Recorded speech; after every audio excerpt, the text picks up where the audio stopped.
Welcome back to Squawk Box. The mortgage meltdown and housing troubles that we've been seeing in the United States have been raising concerns about a possible recession in the world's #1 economy, which also happens to be the #1 destination of Asian exports. So how are Asian companies preparing themselves for a possible slowdown? Well, let's get the perspective of Francis Yeoh, Group Managing Director of Malaysia's YTL Corporation, which has its fingers in many, many pies.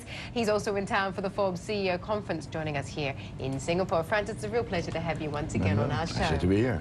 We've seen a lot of market volatility, haven't we, over the last 6 weeks or so. How has that impacted your business at YTL? None at all in the volatility of things, but we are in the long-term concession business.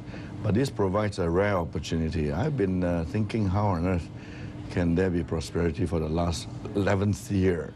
You know, and still looks like it's going north, and the liquidity is so it seems endless. And then came this innocuous subprime. It seems liquidity has shrunk. And this provides opportunity. Suddenly, the private equity people can't overpay anymore. It's getting expensive, the gearing. So I've always thought that the interest rates in the US quite high. But the private equity guys have been snapping up infrastructure assets throughout the world at exorbitant, I would call exorbitant prices. So that crowds me out. But now I think I have more opportunities now. You are looking at infrastructure assets, I believe, in and outside of Malaysia. Yeah, 70% of our revenue from YTL Group comes from outside Malaysia. So we are pretty much a global player. So we are watching all infrastructures around the globe. So you want to buy some big infrastructure assets within the next 6 months or so? Well, if big is efficient, yes. Yes. In which particular markets here in Asia? There will be a lot of opportunities. If you recently, there are a lot of Singapore is trying to sell some of their power assets. Regionally, there are people wanting to sell. India is trying to privatize some of their infrastructure assets. China is thinking about that. We are thinking about, in Malaysia, we are doing, for example, some water treatment of rivers. It's the first economy in Asia to take this very seriously. They use our Wessex Waters technology and will clean the water from grade 4 to grade 2. Now, all of Asia's rivers have not been cleaned at all. So I think that provides a lot of opportunities. Francis, good morning. Good to see you. Good morning. One of the big flagship projects that you've been proposing is a high-speed rail link between Kuala Lumpur and here in Singapore. Give us an update on the status of that project. How far away are you from developing it, etc.? Have you secured all the necessary financing? Just give us a status report on that. Well, I think as far as this project, the feasibility is no longer in doubt. As far as the way it's going to go is a private sector-led project, as the Prime Minister reiterated last night. It should be so. It's not going to be a government kind of project. So it's a totally private sector run.